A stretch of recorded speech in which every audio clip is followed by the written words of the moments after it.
Irmãos, nós estamos ouvindo e falando muito, né, sobre esse assunto Páscoa, mas vamos aqui reportar. Nós falamos Páscoa agora, nós falamos sobre Halloween, não é? E a gente, quando falamos de Halloween, nós falamos que, veja, Halloween, festa das bruxas, mas as pessoas comemoram como se fosse uma coisa assim cultural. Não é verdade? É uma questão cultural. Você sabia que aquele arco de flores que é colocado nas portas, nas cidades, enfeites de cidades, se você for em Igrejinha, Rio Grande do Sul, todos os portais, todos os postes, têm arcos em toda a cidade com essas guirlandas. Se você pesquisar, as guirlandas, elas foram criadas pelos celtas quando, justamente, para dar boas-vindas aos espíritos dos mortos. Havia uma crença de que os mortos retornavam à meia-noite do dia 31 de outubro.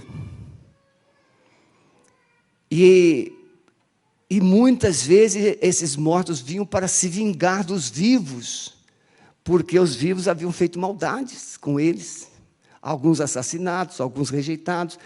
E eles criam que os mortos voltavam nessa data. E 31 de outubro, meia-noite, era o encontro dos dois mundos, dos vivos e dos mortos. A Igreja Católica, para fugir disso, ela criou, não é, o Finados. Mas no dia 1º de novembro é o dia de todos os santos. Ou seja, continuou tudo igual. Então, o que eles faziam? Acendiam fogueiras nos altos das montanhas e eles colocavam comidas assim, na entrada das portas das casas e colocavam as guirlandas. As guirlandas eram uma mensagem silenciosa para os espíritos mortos, com a seguinte mensagem: sejam bem-vindos. E as comidas para apaziguar. Por isso que as criancinhas chegam na sua porta e falam, doces ou travessuras, para não dizer maldades. Então, veja, a cultura, ela faz assim, e a coisa vai disseminando e se torna uma prática mundial. A gente respeita, mas não é verdade. Os mortos não retornam. A Bíblia diz, aos homens está ordenado morrer uma só vez, e vindo após isso o juízo. A Bíblia diz em Deuteronômio, capítulo 18, a partir do verso 9, que aqueles que consultam os mortos se tornam abomináveis aos olhos de Deus.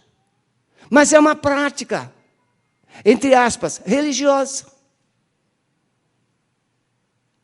E as coisas vão se tornando normais. O coelhinho, normal. Que mal tem nisso? O Papai Noel, normal. Eu fui numa vez fazer uma visita à casa, até o suporte do papel higiênico do banheiro era Papai Noel. Segui Papai Noel de gente, até o sanitário. Temos, como igreja, como povo de Deus, revelar uma mensagem diferente. Não criticar, não combater, nada disso. Se crítica e combate fosse solução, o mundo já teria mudado de outras coisas. Não, mas é sermos diferentes. Sermos sal e luz. Sal e luz. Vivermos a verdade. A Páscoa, da mesma forma. Qual é a história? Veja, o texto que eu vou ler não tem nada a ver, aparentemente, com Páscoa. Salmo 116, verso 12. Que darei eu ao Senhor por todos os benefícios que me tem feito? Que darei eu ao Senhor? E aí eu chego perto do coelhinho e falo assim, o que eu vou te dar por todos os benefícios que você tem me feito? Aí eu te dei um montão de chocolate. Então, veja, a história da Páscoa, ela começa, não é, com Deus se revelando a Moisés na sarça. Deus se revela a Moisés e disse, Moisés, eu tenho visto a aflição do meu povo. Eu tenho ouvido o seu clamor. E então eu desci para livrá-lo. Portanto, vá lá, em meu nome, e diga a Faraó, deixa o meu povo ir para me servir no deserto, para me adorar no deserto. Então a mensagem de Deus é para tirar, libertar um povo que está oprimido, que está cativo. E quando Moisés constrói todo o programa de Deus, Moisés desenvolve todo o programa de Deus, e Faraó se torna resistente. Irmãos, a figura de Faraó é do poder espiritual das trevas. O povo está no Egito. O Egito subentende-se o mundo sem Deus. As divindades egípcias, todas elas são fortalezas espirituais que precisam ser destronadas. Então, todas as pragas do Egito, elas foram para destronar todas as divindades egípcias. E o Faraó, que era considerado divino, foi o último. O Faraó não pôde proteger o seu filho. Mas o Filho de Deus pode proteger você. O Pai Celestial pode proteger o Filho e pode proteger você. Então Deus, o último a sair do trono foi Faraó. A Bíblia diz que não sobrou um homem sequer. Todos foram sepultados no Mar Vermelho. E o povo saiu do Egito, livre. Não sabemos quantos, mas entre 2 e 3 milhões de pessoas saíram do Egito. E Deus leva esse povo. Então vamos entender aqui que a saída do povo, ela representa ou ela traz a mensagem da nossa saída do mundo, do pecado. Que estávamos debaixo de uma opressão. Quem aqui já viveu debaixo de um jugo de vício, de engano, de mentiras, de sofrimento? Quem aqui já viveu antes de aceitar Jesus? Muitos de nós, eu era um alcoólatra. Então, cada um teve o seu cativeiro, cada um viveu a sua mentira, o seu engano. Mas um dia, Jesus chegou até nós, e Jesus estendeu a mão, e Ele nos tirou das trevas, Ele nos colocou na luz, no reino do seu amor, e nos tornou filhos de Deus. Essa saída do Egito era só o ato, o fato. Agora você está salvo, você está liberto. A passagem do Mar Vermelho pode representar que o Egito agora fica para trás, o mundo fica para trás, há uma conquista pela frente. O deserto é a caminhada de aprendizado, é o discipulado. Mas a entrada em Canaã é santidade. Canaã é santidade. Por quê? Canaã não é uma geografia. Canaã é você. Ah, como assim, pastor? Eu sou Canaã. Canaã é lugar de descanso. Na visão de Josué, não é? Lugar de descanso. Mas Hebreus vai dizer que Josué não deu descanso. Porque chegar na Canaã geográfica não era descanso.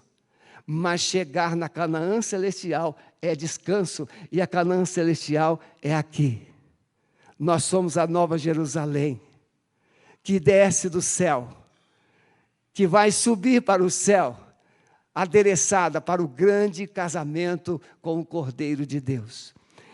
Então, qual é o processo? O processo é que Deus vai tirando de você, mesmo tendo te libertado do Egito, do mundo, das trevas, Deus vai tirando da sua vida as amarras, as feridas, as prisões. Pense, cada inimigo daquele que precisava ser destronado das 7 nações, número 7, perfeito. Número que não precisa ser propriamente 7, 1, 2, 3, 4, 5, 6, 7, 7, não, perfeito. Deus quer fazer a obra perfeita na sua vida. Deus quer remover tudo. Então, essa caminhada do Mar Vermelho até a entrada da terra, onde Josué vai circuncidar o povo, onde Josué vai celebrar a Páscoa. Veja, 40 anos sem Páscoa. A Páscoa foi originária lá na saída do Egito. 40 anos sem Páscoa. Por que não celebraram a Páscoa no deserto? Porque eles não tiveram tempo, irmãos. Eles estavam muito ocupados com a murmuração. Olha para quem está do lado assim. O que é que está ocupando você? Gente que murmura, não adora. E Páscoa é adoração. Deus havia dito: deixe o meu povo ir para me adorar no deserto. Deserto não é lugar de sepultar ninguém. Deserto não é lugar de castigar ninguém. Deserto não é o seu, não é o meu, não é o nosso lugar. Deserto é passagem. Mas Deus estava trabalhando. Mas o povo não lembrou uma vez sequer de comemorar a Páscoa no deserto. Por quê, irmãos? Porque o povo estava com cabeça e coração no Egito. Irmãos queridos, sabe por que ainda a igreja sofre? Porque Jesus nos salvou. Jesus nos libertou, Jesus entrou na nossa vida, Ele nos chamou para a vida eterna, Ele nos chamou para a salvação, Ele nos chamou para sermos filhos de Deus, Ele nos chamou para sermos parte do seu reino, mas nosso coração, nossa cabeça ainda está lá. Estamos ainda preocupados com o Egito. Vocês lembram? Irmãos queridos, com todo carinho, quem aqui já teve essa experiência? Quando você está chegando em casa, isso acontece muito nos prédios, mas eu moro em condomínio, mas acontece do mesmo jeito. Você está chegando e aquele cheirinho de feijão temperado, alho frito, hein? Como é que você se sente quando você está chegando e aquele alho, cebola, meu Deus do céu, aquela cebola fritando, aquele bife acebolado. Olha, 11h16. Que tentação, não é verdade? Mas veja, você está chegando em casa, aquele cheiro, aí você critica o povo lá no deserto, não é, pastor Osmar? O povo estava com saudade do alho, o povo estava com saudade da cebola. Mas a gente é a mesma coisa, irmãos. É só queimar um alho que você fica louquinho. Esquece da dieta, esquece de tudo. Não é assim? É assim. Irmãos, aquele deserto foi um período de 40 anos para Deus purificar o coração dos seus filhos. O autor, segundo alguns comentaristas, o autor do Salmo 116, ele está reportando toda esta trajetória. E quando ele chega nesse verso 12 e diz: que darei eu ao Senhor por todos os benefícios que Ele me tem feito? Ele vai dizer: eu tomarei o cálice da salvação, eu invocarei o nome do Senhor. E ele vai enumerando atitudes que a alma liberta deve ter, que a alma salva deve demonstrar, deve revelar. Então, Páscoa é saída, é salvação, é libertação do cativeiro. E celebrar a Páscoa temos dito isso, as meninas lá da sala de saúde emocional, cura interior, têm falado bastante isso, a live da Alessandra falou muito isso. Sentar-se à mesa. Irmãos, sentar-se à mesa. Hoje, nós vamos, todo domingo lá em casa, a gente assenta à mesa. A tropa de choque, irmãos, dá prejuízo, dá prejuízo. Uns 10, 12. E às vezes meus filhos ainda trazem uns penetras. Não basta eles virem, mas traz penetras. Pai, vou levar aí um, pai, vou levar 2. E a gente tem que ir, tem uma sala elástica. Mas que coisa gostosa, ninguém quer sair da mesa, não é verdade? Ninguém quer sair da mesa. Aí come, e conversa, e conversa, e conversa, e come, e conversa. Aí depois tem sobremesa, e aí depois tem o famoso café do pastor Sebastião, que eu fico esperando o elogio. Se ninguém falar nada, eu pergunto, tá bom o café? Tem que falar que tá bom, senão não faço mais. Então, veja bem, tudo isso, meus irmãos, tudo isso é sentar-se à mesa. E o que é que devemos conversar à mesa? Renatinho e Suela sempre foram convidados, né? O que é que devemos conversar à mesa? Páscoa. Aí os anciãos chamavam os filhos, chamavam os genros, chamavam os netos, chamava toda a sua descendência e começava assim, meus queridos, um dia Deus desceu. Deus se revelou em fogo lá na sarça. E eles contavam toda a trajetória. Deus levantou Moisés. Moisés que vocês conhecem de ouvir falar, mas esse homem, Deus mandou ele lá no Egito. E ele fez isso, ele fez aquilo. Irmãos, não havia livrinho de catecismo, não, irmãos. Havia o ensino assim, tete a tete, contando a história de pai para filho, de pai para filho. Eles tinham um decálogo, eles tinham 5 livros da lei, que os líderes liam pelo menos uma vez por ano. Uma vez por ano, aqueles 5 livros da Bíblia eram lidos diante de toda a nação de Israel. Se você ler o livro de Neemias e Esdras, você vai perceber isso. Como é que o povo reagia quando o povo lia o livro da lei. Então, nesse tempo agora, as crianças ficam intoxicadas nas escolas, com as suas informações, com a sua cultura. Mas cabe a nós, o povo, a família, sentar. Por isso, irmãos, que Satanás trabalha para destruir a família. Cabe a nós, a família, sentarmos com os nossos filhos. E qual deve ser o assunto da mesa? O assunto da mesa é os grandes feitos de Deus. Não coloque estranhos na sua mesa. Não coloque amargurados na sua mesa. Não coloque mentirosos na sua mesa. Coloque os grandes feitos de Deus. O que é que Deus fez? A minha família, eles são apaixonados de escutar as histórias da minha vida. E como aconteceu, o que Deus fez?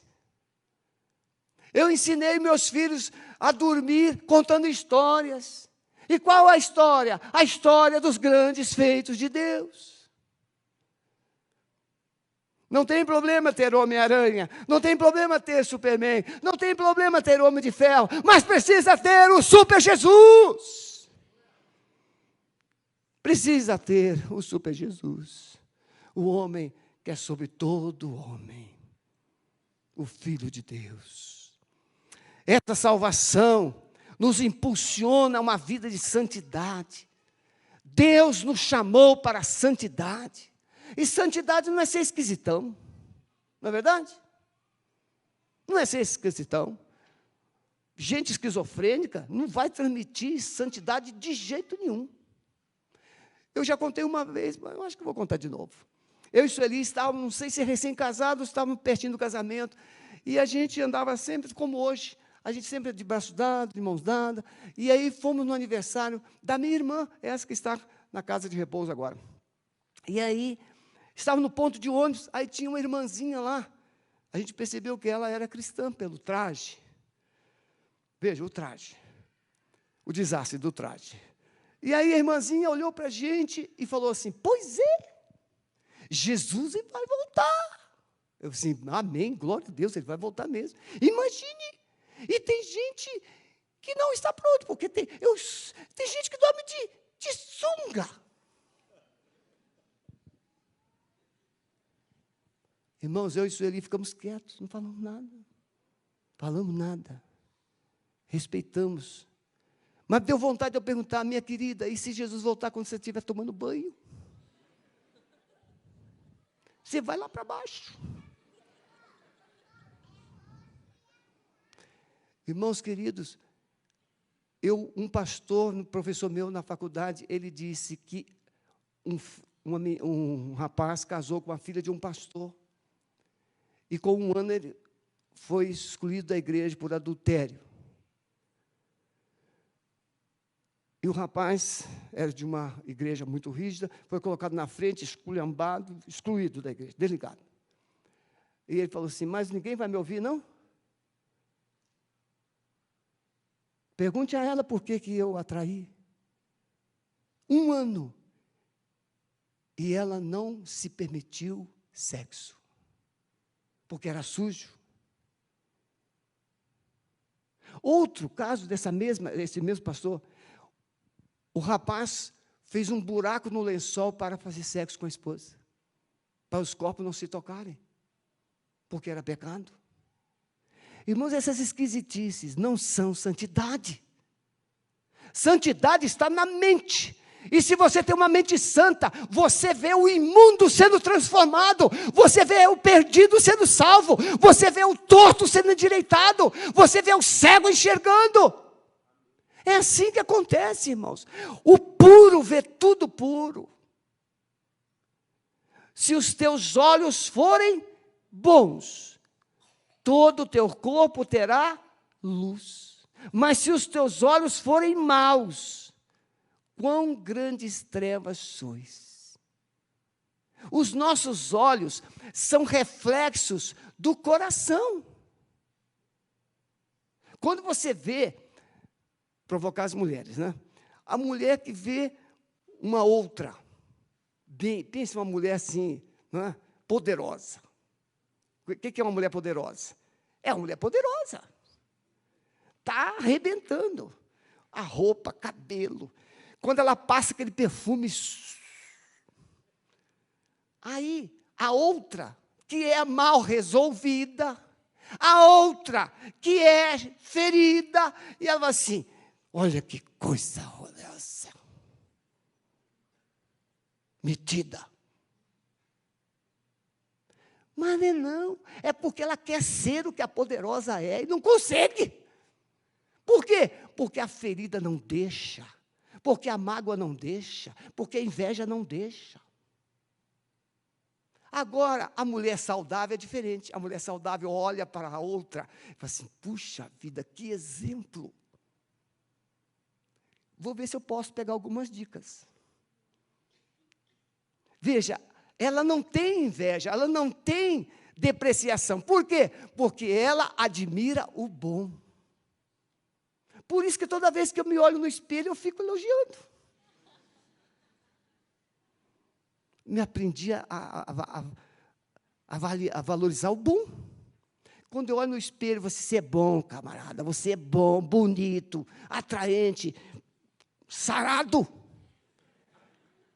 Sabe por quê, irmãos? Porque santidade é ver tudo com os olhos de Deus. Deus olhou, né, Miguel? Deus olhou para nós e disse assim, é muito bom. Muito bom. Você pode não se achar bom, mas Deus diz que você não é bom, você é muito bom. Né, barbudo? Não é assim? Deus olhou e falou assim, esse cara é muito bom. E pode ser que alguém vai assim, não, mas ele está precisando, né, de uma academia. Vamos lá. Mas Deus falou assim, não, meu filho, você é muito bom. Eu atendi uma pessoa no gabinete que estava com um alargador. Nem lembro mais quem é. Aí eu falei assim, eu te amo com esse alargador aí. Esse alargador aí não me faz diferença nenhuma. você é bonitão com esse alargador. Quando ele voltou no gabinete, na semana seguinte, ele não estava com alargador, não. Eu assim, aí eu também não percebi, porque não era o meu foco. Aí ele falou assim, o senhor não está percebendo nada, não? Eu disse, não, estou sem alargador. Eu disse, glória a Deus! Guardou ou jogou fora? Não, eu guardei lá. Veja, tatuagens que deu meu discípulo mais novo. Ah, está ali. Vanderlei, eu gostei dos seus sermões, Vanderlei, gostei. Tatuagem, piercing. Eu atendi no gabinete uma moça que tinha tanto piercing, eu não sei nem como é que ela conseguia respirar e comer. Amar as pessoas como elas são. Isso é Páscoa. Amar as pessoas do jeito que elas estão. Isso é Páscoa. Páscoa não é tempo de ficar fazendo um roteiro da vida daqueles que estão errados, ou os estereótipos. Páscoa é ajudar as pessoas a ficarem de pé, ajudá-las a sorrir um pouco.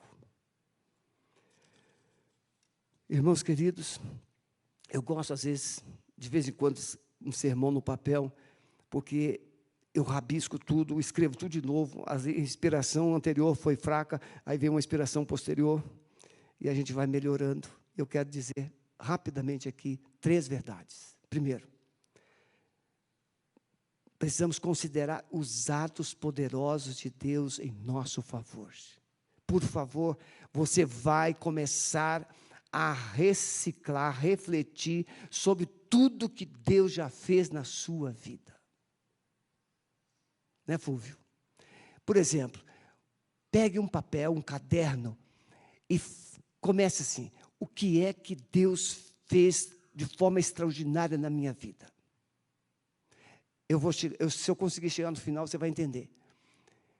Se você não tiver nada para escrever, é melhor você começar a tremer.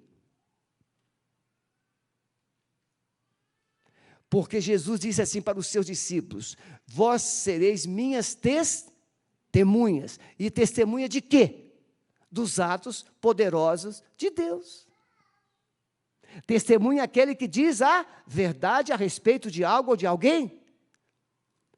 Testemunha. Então, testemunhe dos atos poderosos de Deus. O que é que Deus fez na sua vida?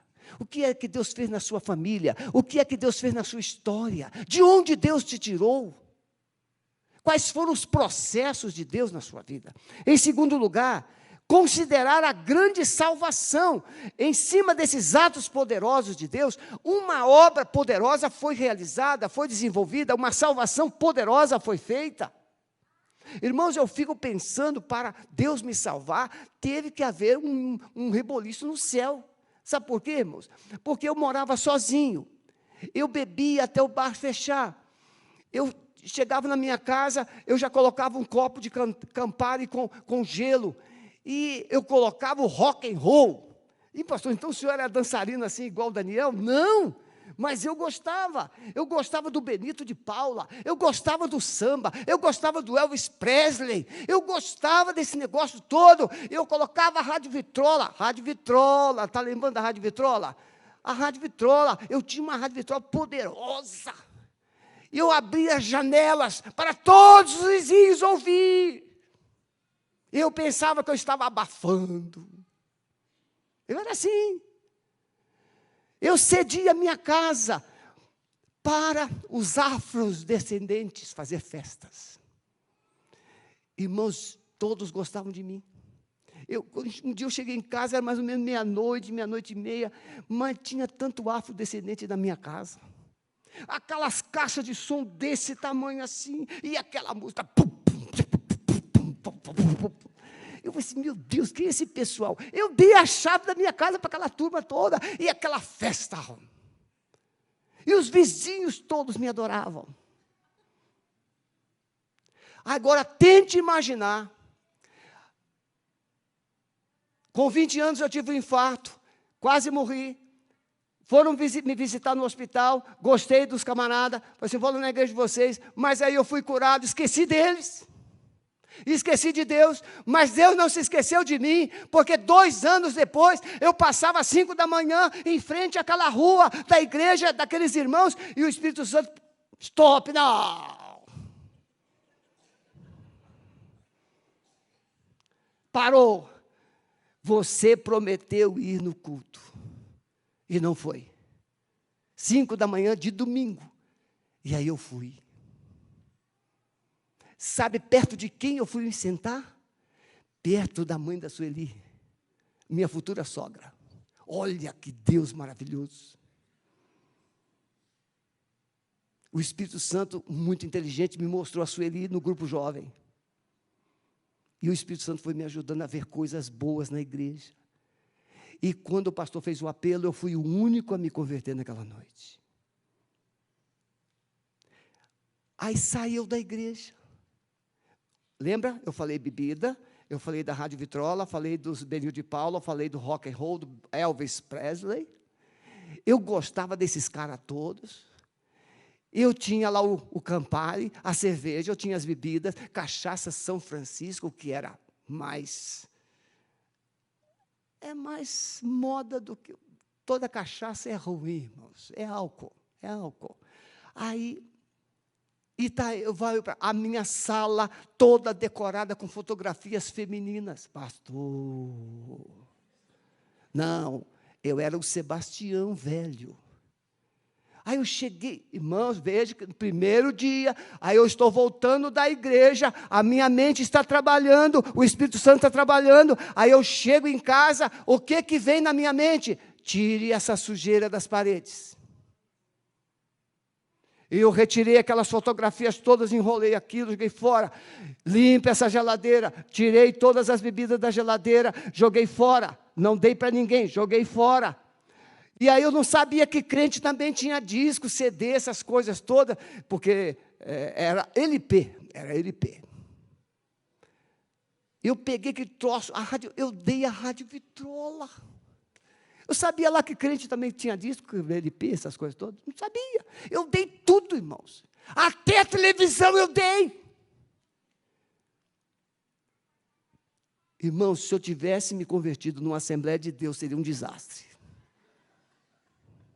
Porque eu já era radical batista, imagine assembleiano.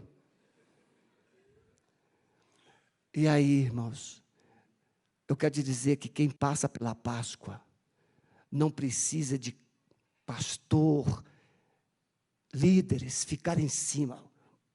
Você não pode fazer isso, você não pode fazer aquilo. Se o Espírito Santo entrou na sua vida, se você saiu do Egito, você tem uma nova terra, você tem uma nova identidade, você tem um novo coração, você tem uma nova mente, e você precisa revelar novas atitudes.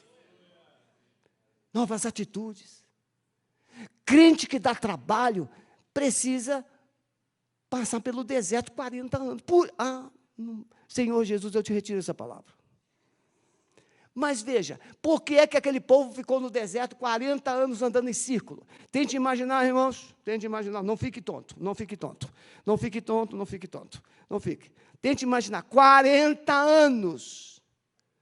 Alguém diz que Moisés foi o primeiro inventor do GPS. Quem me disse isso?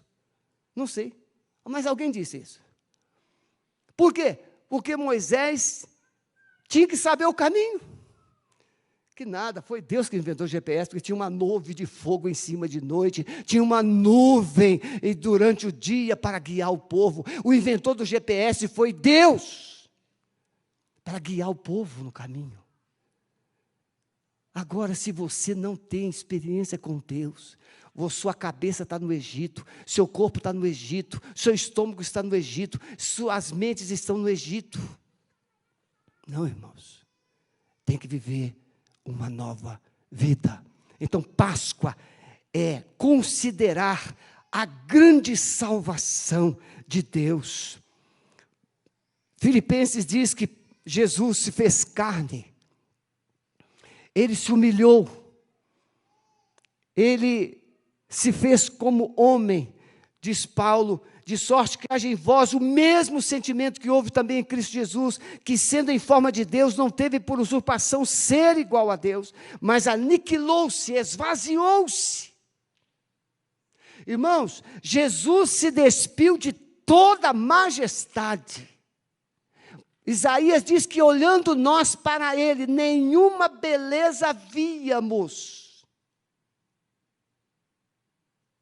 Mas cantamos o hino, lindo Jesus, quão belo és. Nós sabemos que Jesus, a beleza de Jesus, é mais ou menos como a beleza do seu filho e da sua filha. Leobrando, o que você diz dos seus netos? Que coisa linda, não é assim? O que o pai diz para o filho quando nasce? Que coisa mais linda do mundo. E você sabe que o garotinho, coitadinho, não é tudo aquilo.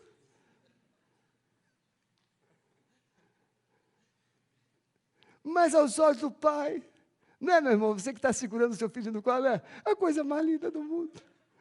E ainda diz assim, a cara do pai. O filho precisa ter a cara do pai. Nós precisamos ter a cara de Jesus, irmãos. Agora, por que as pessoas se apaixonavam por Jesus, irmãos? Porque Jesus olhava as pessoas com amor. Jesus olhava as pessoas com empatia. Jesus olhava as pessoas com proximidade. Jesus encurtava as distâncias, não é verdade? Ele encurtava as distâncias. A mulher pecadora está sentindo, está ouvindo aquelas vozes assim, apedreja, apedreja, apedreja. E Jesus está ali olhando, de rabo de olho para ela. Eu acho que ela captou aquele olhar de rabo de olho de Jesus. Jesus não tem um olhar discriminador. Ele tem um olhar agregador, aproximador, protetor. Já viu aquele olhar assim? Mas já viu aquele olhar assim? Um olhar fala, não fala? Um olhar fala. Jesus falava pelo olhar. Algumas pessoas... Quem aqui já viu aquela série de Chosen, sabe algumas coisas. O Mateus é o intelectual do grupo. Mateus é o intelectual. E ele é tão intelectual que é chato, é chato, é chato. Mateus é chato. Mas o Mateus é o Mateus. Eu gosto daquela cena quando o Mateus está assim, aquele cara representa bem, mas muito bem, ele está assim, à distância, já viu? Ele quer falar, mas não consegue, não tem coragem, e aí Jesus está indo, e ele está assim, aí Jesus faz isso assim só. Calma, tua hora vai chegar. Naquele olhar Jesus disse isso. Calma, a tua hora vai chegar. Mas o Mateus estava ali roendo as unhas, porque ele queria falar, Jesus, eu quero andar com o Senhor. Mas Jesus fez de conta, parou, deu uma espiadinha. Naquele olhar, Jesus disse, calma, está chegando, está chegando. Mas você ainda tem que tirar algumas casquinhas aí, tem que tirar algumas casquinhas. E por último, meus irmãos, estou indo bem? Estão indo bem? Tá bom? Então vamos terminar, né? Antes que fica mal, né? O sermão, quando é bom, a gente para logo, antes que piore. Último, revelar gratidão por tão grande salvação. Irmãos, os batistas, os crentes mais maduros, antigos, e você, quem aqui não se batizou em igreja batista? Era batista disfarçado, né? Mas... Irmãos, tudo isso é brincadeira. Batista, assembleiano, pentecostal, tudo é um povo só. É um povo só. A gente não tem essa discriminação, essa diferença. Mas gratidão. Nós cantávamos, quantas bênçãos, dize-as de uma vez, e hás de ver surpreso o quanto Deus já fez. Ô Eliezer, toma jeito, Eliezer. Vê se você bota para cantar uma coisa assim. Pois é. É outro disfarçado. Não? Então, quantas bênçãos, quantas são recebidas da divina mão. Uma, dize-as de uma vez, e as de ver surpreso quanto Deus já fez. O Alves está fazendo até o baixo ali. Se converteu mesmo, Alves, né? Se converteu mesmo. Nós cantávamos essa música. Quantas bênçãos, dize-as de uma vez. Irmãos, a gente precisa sair contando as coisas que Deus fez. Em qualquer lugar que você chegar, comece a contar o que Deus fez a partir de você. Agora, se você é um esmulambado, um pé rapado, um feio, como é que você vai dizer que Jesus fez alguma coisa? Você tem que chegar, o pastor sempre diz o quê? O homem precisa ser, meu Deus, cheiroso.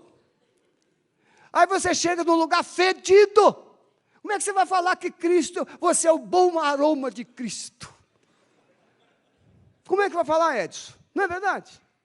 Irmãos, até no parque você tem que andar cheiroso. Quando eu vou para o parque correr, eu coloco perfume. Ah, pastor, isso é desperdício. Ah, é? Isso é problema teu. Até para ir no parque, coloca cheiro. Sabe por quê, irmãos?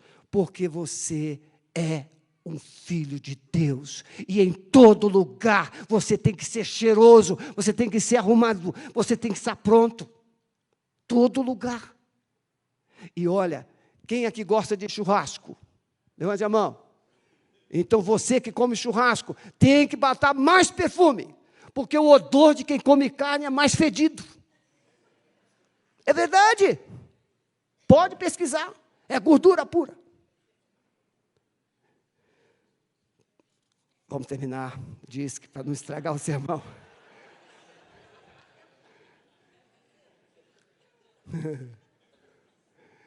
Quem aqui tem certeza que foi perdoado por Jesus? Quem aqui? Foi perdoado por Jesus mesmo? Muito bem. Olha só, mulher pecadora, ela chega para Jesus, ela foi perdoada. Gente perdoada revela o que é Jesus, para Jesus? Amor, gratidão, adoração. Irmãos, aquela mulher de Lucas 6, Mateus 26, ela chega, se ajoelha aos pés de Jesus, chora, lava os pés dele com lágrimas, enxuga com os cabelos, quebra o vaso de alabastro, derrama aquele nardo puro aos pés de Jesus. Tudo isso.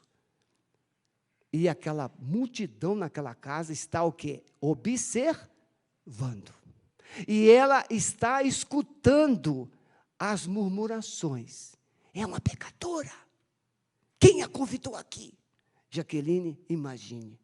Você chega numa casa, numa festa. Claro, é muito difícil isso acontecer com você, porque você é poderosa. Mas vamos lá. Você chega numa casa e aí você começa a escutar. Aquelas coisinhas que você sabe que mulher não gosta de escutar. Não preciso dizer. Como é que você se sente? Vergonha. Dá vontade de ir embora, não dá? A gente pensa em ir embora, né, Camilinha? A gente pensa em ir embora. Aquela mulher escutou poucas e boas enquanto ela estava aos pés de Jesus. O que ela fez, meus irmãos? Estou nem aí. Não estou nem aí. Quando a gente tem Jesus e o seu perdão, não importam o que falem de mim. O que importa é o que eu carrego. Né, Cris? O que eu carrego. Eu carrego a graça, eu carrego o amor, eu carrego a presença deste Deus Todo-Poderoso. Eu sou especial. Você pode dizer que eu sou isso e aquilo, mas eu sei quem eu sou. Eu sou filho de Deus. E aí você fica em pé, você fica alegre, você fala. Então, gente perdoada é gente que revela amor, a adoração é gente que revela paz. Quando você chega em algum lugar, as pessoas logo dizem, quando você chegou aqui, Alguma coisa se mudou. É claro que mudou, porque você é como uma luz. E quando a luz chega, as trevas batem em retirada. Espírito de confusão bate retirada. Espírito de engano bate retirada. Espírito de morte bate retirada. Porque você chegou e você é um agente de luz, você é um agente de vida, você é um agente de alegria. Tem que ser assim. Eu encontrei lá no parque de vez em quando eu encontro o Vitor. Irmãos, o Vitor é terrível. Ainda bem que a esposa dele é a Esther. E a Esther é líder do ministério de intercessão. Mas o Vitor é terrível. Ele sentava ali, fugiu de mim, está lá agora. Sempre fugindo. Aí eu falei assim, Vitor, vamos lá no parque correr? Ele falou assim, para quê? Mas eu não perdi nada lá. É o Vitor. É terrível, é terrível. Mas, irmãos, eu encontrei lá uma pessoa que o assunto dessa pessoa não era um assunto assim tão... Porque a gente para ali no alongamento, conversa com um, conversa com o outro, não. E eu percebi que o assunto dele era meio esquizofrênico. E aí eu dou uma saidinha, dou um até logo, eu já vou embora e tal. Mas aí eu parei na água de coco um dia e ele estava lá. E ele quis pagar minha água de coco. Eu disse, obrigado. E aí eu brincando ali, aí a menina da água de coco, né? Oi, pastor e tal. Ah, o senhor é pastor. Sim. Ah, é por isso que o senhor é alegre desse jeito. Sim, e muito mais. Pronto, agora ficamos amigos. A esquizofrenia foi embora. Sabe por quê, irmãos? Porque a sua presença manda até a esquizofrenia embora. Você tem que ser alegre. Você já viu o esquizofrênico? O esquizofrênico tem um mundo particular. Só que é imaginário. Só ele vê. Não, o meu mundo, todos precisam ver. Todos precisam conhecer. Porque o meu mundo se chama vida com Jesus. Baixa sua cabeça, por favor.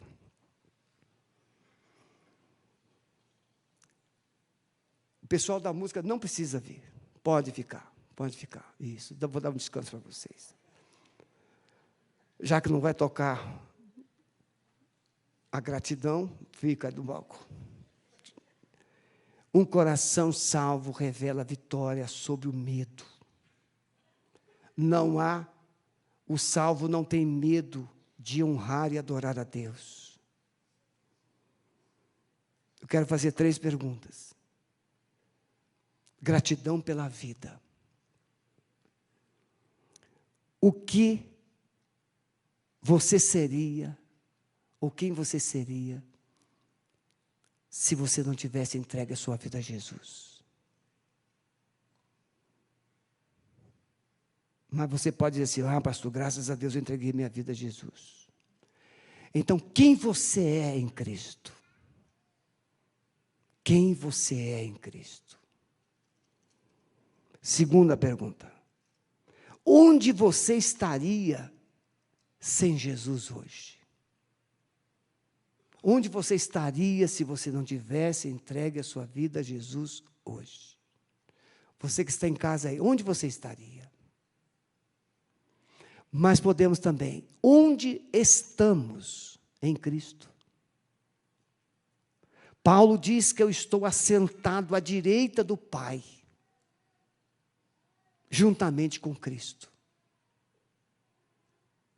Última, terceira, para onde iríamos sem Jesus? Se você não tivesse entregue a sua vida a Jesus, para onde você iria hoje se você morresse?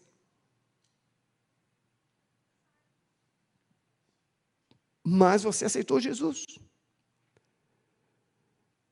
Para onde iremos? Pelo fato de termos Jesus como Senhor da nossa vida. Irmãos queridos, a vida com Jesus é uma Páscoa 365 dias por ano. Páscoa é sentar à mesa e contar a história da libertação e da salvação. A vida com Jesus é onde você estiver, você dizer o que Jesus Cristo fez, o que você está vivendo e para onde você está indo, se você morrer hoje. Para mim o viver é Cristo, o morrer é lucro, disse Paulo. Alguém aqui, nesta manhã, ou você que está nos acompanhando pela internet, que não tem ainda certeza de salvação e precisa entregar a sua vida a Jesus, levante a sua mão onde você está. Eu quero orar por você. Lá na galeria, tem alguém que não tem certeza da salvação, quer entregar a sua vida a Jesus? Aqui embaixo, eu não tenho certeza, pastor, eu preciso entregar minha vida a Jesus. Levante a sua mão. Eu quero orar por você. Alguém? Não, não há. Mas quem sabe você saiu do Egito, mas o Egito não saiu de você. E você fica no meio do caminho, andando em círculos. Você quer hoje interromper esse círculo de derrota, de perdição na sua vida? Levante a sua mão em nome de Jesus. Amém, amém, amém, amém. Glória a Deus. Muito bem. Vamos ficar em pé. Então vamos fazer um exercício aqui. Vamos fazer uma aliança. Você vai hoje para casa. Quem aqui vai almoçar com a família? Muito bem. Lá, nós vamos almoçar hoje lá na casa do Serginho. Tem mais espaço. Qual deve ser o assunto da nossa mesa hoje? Os grandes feitos de Deus. Você não precisa falar do cordeiro, você não precisa falar do coelhinho, você não precisa falar de nada, mas você precisa falar do que Deus fez na sua vida. Porque hoje, possivelmente, tem um parente lá. Tem um parente que ainda não atravessou o Mar Vermelho.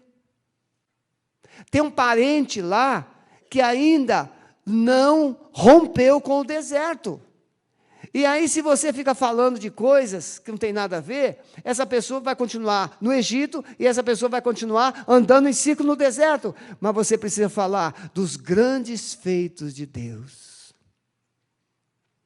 Que você chegou na Canaã, que você chegou na promessa, que você tem um endereço certo. Fale de coisas boas na sua mesa. Amém? Amado Espírito Santo, nós te agradecemos por esta manhã maravilhosa, pela maneira como o Senhor andou aqui no nosso meio, pela palavra que veio ao coração, pela convivência, pela comunhão uns com os outros. Muito obrigado, amado Espírito Santo, porque o Senhor está aqui e o Senhor nos ama. E a palavra diz que este amor que Jesus tem por nós foi derramado a nós por ti, amado Espírito Santo. Sem a tua presença, o amor de Jesus não vai fluir.